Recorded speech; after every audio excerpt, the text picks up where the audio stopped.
It's the fall of 1988, and my dad was general manager of WLS in Chicago, which was this huge, still is, this huge radio station, clear channel, and at night in the winter, you could hear it almost coast to coast. And I used to listen to it in Los Angeles. I was just amazed that I could sit 2,000 miles away and hear this radio station coming out of Chicago.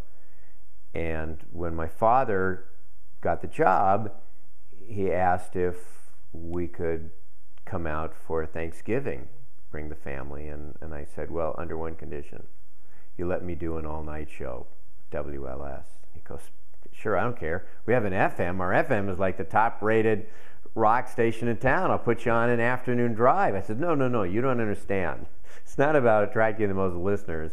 It's about being on the big 89 in the middle of the night. And he goes, sure, okay. So it's Thanksgiving time, and we go to Chicago.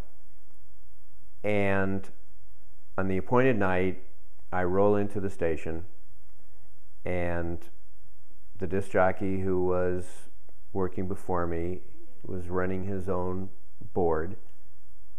And I introduced myself, and I said I was the guy who was going to be following you tonight. And he had a memo, and I happened to read the memo, and my father did not word this all that well, because he said, my son will be doing the all-night show, WLS.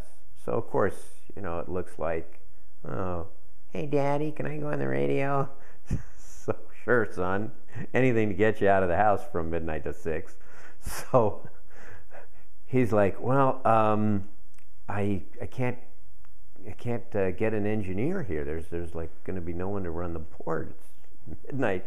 It's a Thanksgiving week. And I said, oh, that's okay. Dad said that I could run the board, that I could do the whole thing myself. And he goes, well, okay. And I said, I'm looking around the board, I go, where are the records? They hadn't been playing records on radio stations for 10 years, maybe 12. He goes, well, no, see, all of the music is on cartridges, and we have these cartridge machines. Oh, really? Well, where are the commercials? Well, they're also on these cartridge machines. And the jingles, they're also on these cartridge machines. Like, oh, wow. So, you know, you put the jingle here and the commercials there, and wow, this board, look at all these buttons. Wow, how does this work? Well, see, each pot is a cart machine, and you put the jingle in cart machine 2, and when you want the jingle, you press the button. Oh, okay, all right, I guess. So I'm like watching him do the show, and I'm going, wow, you're really good. This is fantastic. So he said, look, I can engineer for you for like 5-10 minutes, but I said, no, I can do this. I'm sure I'll be able to figure this out. So he goes off the air at 11:55 and brings up ABC News, which came in on a pot. And then I sit down and I say, okay, so what do I do? And he goes, well, all right, you take the top of the hour ID and you put it here, and then you have the song that you put here, and you'll turn down the news, and then you'll play the top of the hour ID, and when that's over and they go WLS Chicago, then you play the record. And I'm like, whoa. I get out a piece of paper and I'm writing this down. Okay, news and this button, and then, you know, well, when do I turn my mic on? At any point you want, you know. Oh, okay, all right. Well, better put that in so I don't forget it.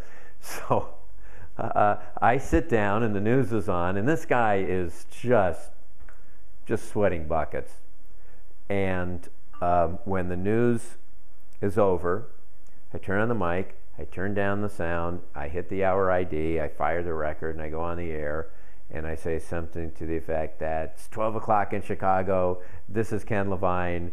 I've been on the air in LA, New York, San Diego, San Bernardino, Los Angeles, Bakersfield, but never at the same time. This is WLS. And I talk right up to the vocal and turn off the mic, and he goes, "You son of a bitch, you've done this before." I said, "Yes, of course. My father's not going to put somebody on a 50,000 watt clear channel station out of Chicago who's never been on the radio before."